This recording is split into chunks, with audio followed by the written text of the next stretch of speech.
Hey guys, welcome to my continued preview for the 2018 NFL Draft. In this video, I'll be looking at the offensive tackle class, and I'm going to try something a little bit different for this one. So overall, after watching tape of a lot of these offensive tackle prospects, I was very disappointed as a whole with this class.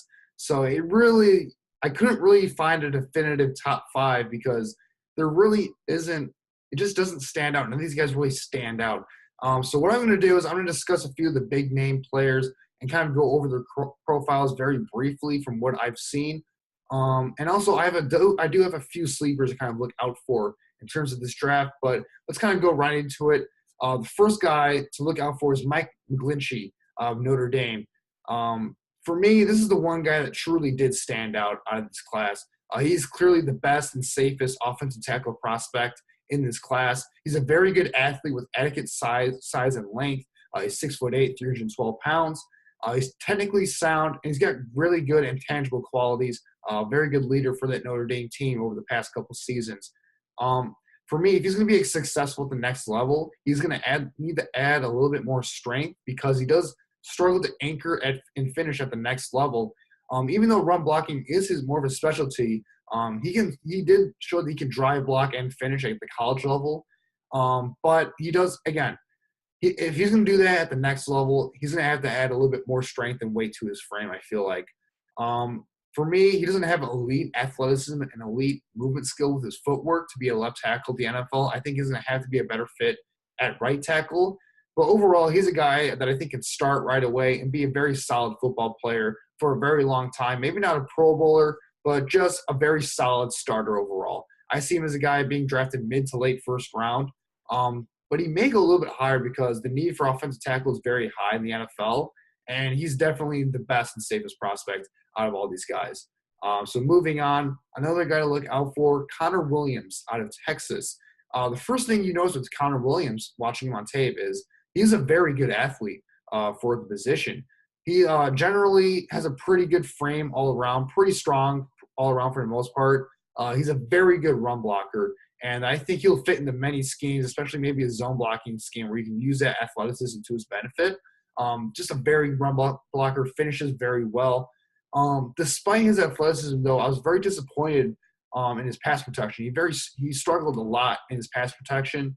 A lot of it has to do with the fact that he's not very long for an offensive tackle. He lacks the length and the long arms that you want for a tackle to be able to reach out and engulf edge rushers at the next level. He just doesn't have that ability in him. He just doesn't have that natural length to that. And even though he was a pretty good athlete 2 seasons ago, injuries really took away his athleticism this past season. You really did see it. He was really impacted by injuries.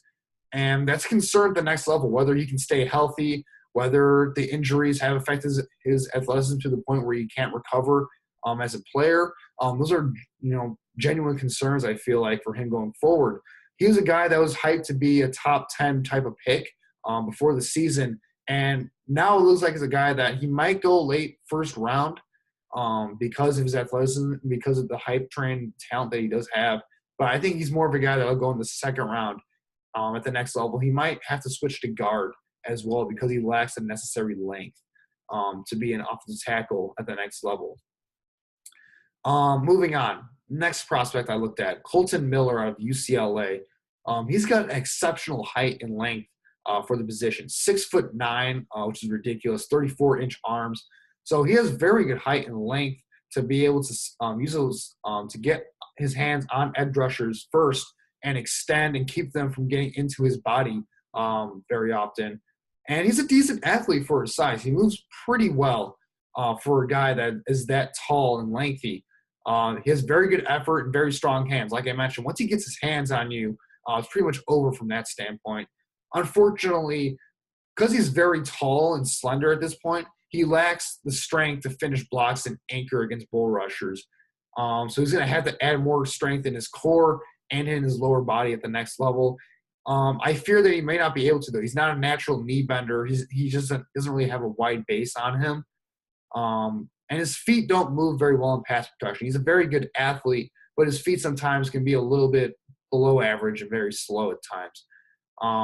I think he has the necessary traits to be an average play at the next level, but he may have his struggles in terms of pass protection because he's very tall and lengthy, but he may not be able to put on the necessary weight at the next level. I see him as a guy that will be drafted in the second round when it comes to the NFL draft. Moving on. Orlando Brown out of Oklahoma. This guy had so much hype coming into the season and coming into the pre-draft prospect, and you can see why. He's an absolute mammoth of a man. 6'8", 360 pounds, 35-inch arms. I mean, those are just ridiculous measurements for what you want from an offensive tackle. He absolutely engulfs rushers and defensive linemen in the blocking game at times.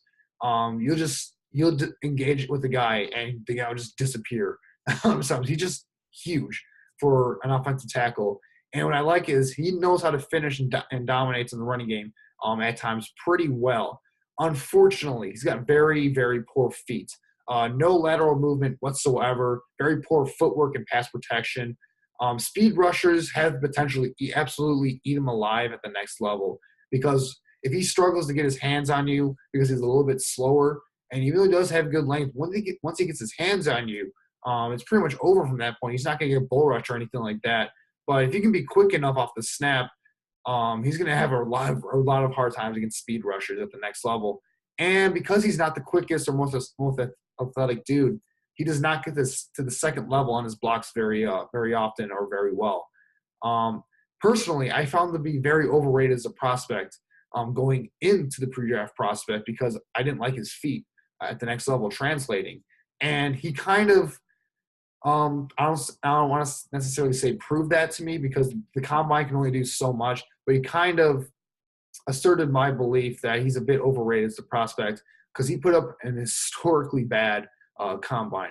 5'8", 40, only 14 reps on the bench press when his calling card is his strength and his size. 19.5-inch vertical, 5'3", 8, 20-yard shuttle. I mean, those are all terrible numbers for an offensive tackle. It's kind of one of those things where if you like him because of his size, you're going to have him high on your board. If you're like me, where you want to see him have more quickness, be a little bit more of an athlete, have a little bit more better technique, you might have him very low on your board. And some guys might have him in between, kind of have the combination of both.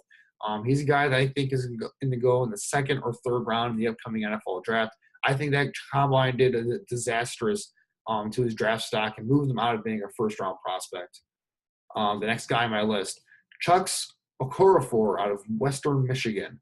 When I look at this guy, he has the prototypical size that you want from an offensive tackle, 6'6", 330 pounds, very good frame overall, very good proportional frame overall.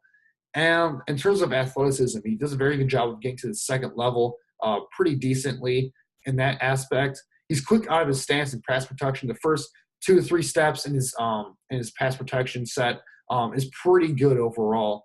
And he's got very good hands that when he properly uses them, he can stifle a pass rusher in his tracks pretty easily once he uses them right. In terms of the negatives, though, he often gets very off balance. He's not an exceptional athlete, even though he does get to the second level pretty well.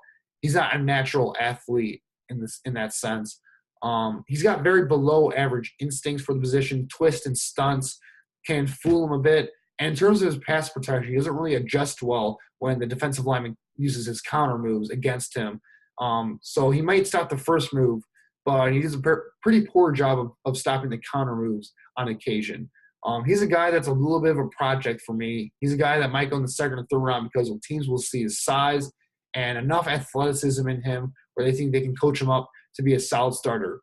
Now, one sleeper for me that I do like in this draft, I actually have him a lot higher than some of these guys that have been hyped up a little bit more than him. Alex Kappa out of Humboldt State University, a very small, I think it's a Division II school, if I'm not mistaken. He's a big-time sleeper for me. He's very good athletic ability and length for the position. He's exactly what you want from an offensive tackle, despite the small schools coming from a small school.